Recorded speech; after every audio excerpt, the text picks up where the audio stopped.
नमस्कार दोस्तों, मैं अंकुर उपाध्याय स्वागत करता हूं आप सभी का आपके अपने YouTube channel share market analysis में। दोस्तों, कल मैंने आप सभी के साथ कहा था कि एक ETF पे वीडियो बनाऊंगा मैं, बट कल मैंने नहीं बनाई। उसके पीछे दो कारण थे। पहला, मेरे माइंड से स्किप हो गई, और दूसरा, कल इतनी सारी चीजें इंपॉर्टेंट हो रही थी कि मैंने दिन में जो नॉर्मली मैं 12 वीडियोस बनाता हूं, कल मैंने 13 वीडियोस बनाई हैं। इतने सारी न्यूज इवेंट्स, मार्केट में वॉलेटिलिटी, बहुत कुछ शेयर करने के लिए था जो मैंने आपके साथ शेयर किया। अब मैं आप सभी के साथ इस लंबे वीकेंड पे इन्वेस्टमेंट की अच्छी अच्छी स्टॉक्स के बारे में बात करूंगा, अच्छी अच्छी चीजें शेयर करूंगा, डेटा शेयर करूंगा और जो भी होगा डिस्कस करेंगे। लेकिन यहां ETF के बारे में बात करने आया।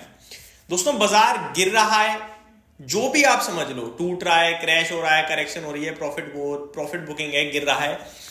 लेकिन एक चीज तो क्लियर है, आप हम सब एक चीज अच्छे से जानते हैं कि बाजार ऊपर चला जाएगा, मार्केट फिर से लाइफ हाई लगा देगा, राइट?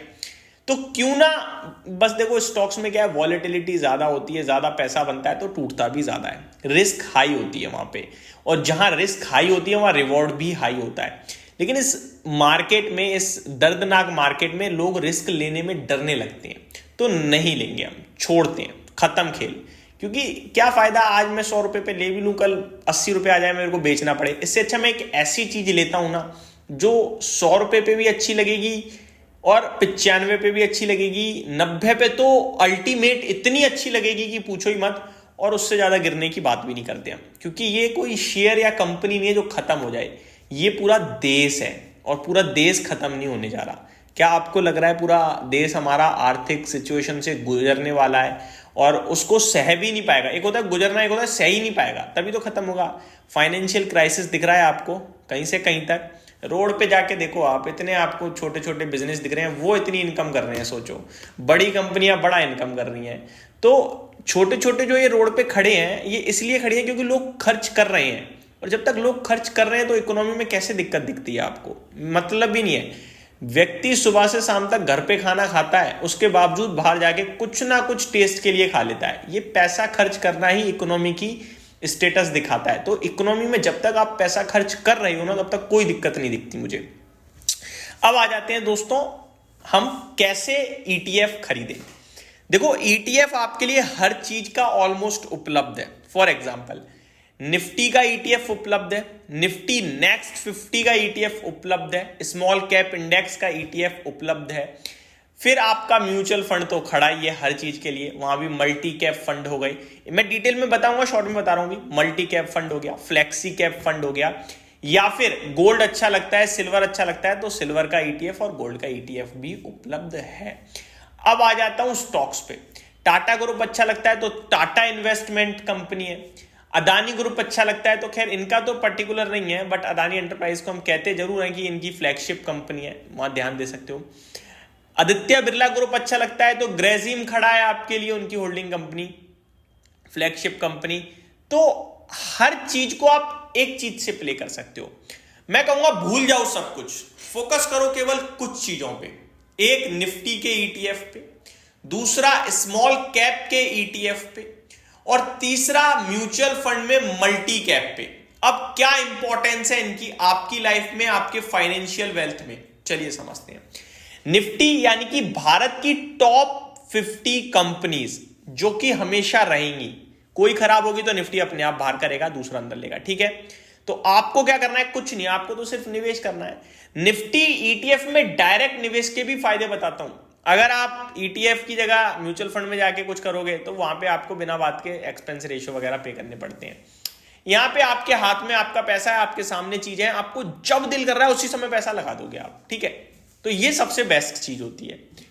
अब मैं अगर निफ्टी ETF की बात करूं, अब लोग कहते हैं भाई कैसे खरीदें। जो आपका ब्रोकर है, जो भी A से लेकर Z तक, उस ब्रोकर पे जहां पे आप स्टॉक सर्च करते हो ना, सर्च बार में वहां पे लिख देना निफ्टी ETF, 3-4 खुलेंगे, कोई सा भी ऐड कर लेना। एक्सिस का हो सकता है, SBI का हो सकता है, HDFC का हो सकता है, निफ्टी ETF, ठीक है? निफ्टी 50 ETF मत कर लेना, वो नेक्स्ट 50 हो जाता है, निफ्टी ETF करना है, ठीक है? तो ये तो हो गया आपके लिए निफ्टी ETF। अब इसे आप खरीदते रहो। आज 23,532 पे निफ्टी है और 26,300 का हाई लगा है। तो क्या आपको नहीं लगता वापस 26,000 आएगा? जैसे 26,000 आएगा आपको 10% प्रॉफिट। अब इनकेस यहां से निफ्टी कितना गिरता हुआ दिख रहा है, वर्स्ट केस सिनेरियो भी ले लो तो 10%, 21,000 हो गया। क्या 21,000 से नीचे आता हुआ दिख रहा है? नहीं दिख रहा। तो आपने डिसिप्लिन लेना है अब, और डिसिप्लिन के तहत फॉलो करना है उसको। बस आपको निफ्टी ईटीएफ खरीदना है और हर 2% पे, मत देखना मार्केट कितना नीचे है, 2% पे खरीद लेना। मैं पर्सनल अपना बता रहा हूं, हर 200 पॉइंट निफ्टी के गिरने पे खरीदता हूं निफ्टी का ईटीएफ, चाहे 1,000 रुपए का ही खरीदूं, लेकिन खरीदता हूं भाई साहब। ठीक है, कभी कभार हो जाता है नहीं ले पाता क्योंकि फंड का इशू पड़ जाता है, कुछ और खरीद लेता हूं या ठीक है वो अलग केस है, लेकिन नॉर्मली कोशिश करता हूं हर 200 पॉइंट गिरने पे निफ्टी का ईटीएफ ले लेता हूं, जहां से भी गिरेगा। ठीक है जी, एक दिन में, ऐसा नहीं कल से आज तक काउंट कर रहा हूं, सिंगल डे में 200 पॉइंट 200 पॉइंट गया मैंने खरीदा। तो डिसिप्लिन बना लो भाई कि हर 2% पे 2% यानी कि आपका हो जाता है 460 पॉइंट। तो 23,532 पे आपने लमसम मार दिया, 10,000 15,000 जो भी आपको मन करे। उसके बाद आप 2,000 2,500 1,000 रुपए जो भी आपका दिल करे, 23,000 पे लूंगा या 500 पॉइंट लगा लो, निफ्टी परसेंटेज छोड़ दो, 500 पॉइंट लगा लो, ऐसे खरीदो। सिंपल है, ये आपको पैसा बना के दे देगा। 1 साल 3 साल 5 साल जितना लंबा रोकोगे उतना बड़ा पैसा बनाएगा और टेंशन फ्री रहोगे आप। दूसरा सेम चीज करनी है निफ्टी स्मॉल कैप के ईटीएफ में, लेकिन इसमें 500 पॉइंट मत लगाना, इसका परसेंट थोड़ा, ये जो कि ये 17,000 पे, तो आप इसका परसेंटेज थोड़ा कम लगना। ठीक है जी, जैसे आप बोल सकते हो 2.5% पे मैं एक्यूमुलेट करूंगा, परसेंट में लेना है इसे। ठीक, तो ये हो गया आपका। अब आ जाता हूं म्यूचुअल फंड्स में। देखो मल्टी कैप फंड मैंने क्यों सिलेक्ट किया, जो म्यूचुअल फंड में करते हैं लमसम लगाने की कोशिश करते हैं, गिरावट में लेने की कोशिश करते हैं।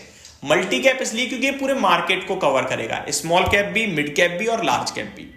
फ्लेक्सी कैप मैंने क्यों नहीं लिया, क्योंकि वहां पे क्या है कि फंड मैनेजर स्मार्ट होगा, फंड मैनेजर कहेगा यार मेरे को स्मॉल कैप में तेजी लग रही है, तो वो स्मॉल कैप पे ओवरवेट हो जाएगा, और गलती से मार्केट में लार्ज कैप मिड कैप ज्यादा परफॉर्म कर गए तो वहां आपका फंड नेगेटिव हो जाएगा। लेकिन फंड मैनेजर स्मार्ट होगा, उसे पता होगा, हमें पता है, लेकिन हम सेफ देख रहे हैं तो हम मल्टी कैप में ही जाएंगे। तो ये हो गया आपके। इस तरीके से आप पूरे बाजार को इजी वे में कवर कर सकते हो निवेश के लिए, अगर सोच रहे हो तो। बाकी आपकी इच्छा है भाई साहब। तो ये मेरी तरफ से अपडेट थी। Thank you so much for watching this video. Have a great day guys.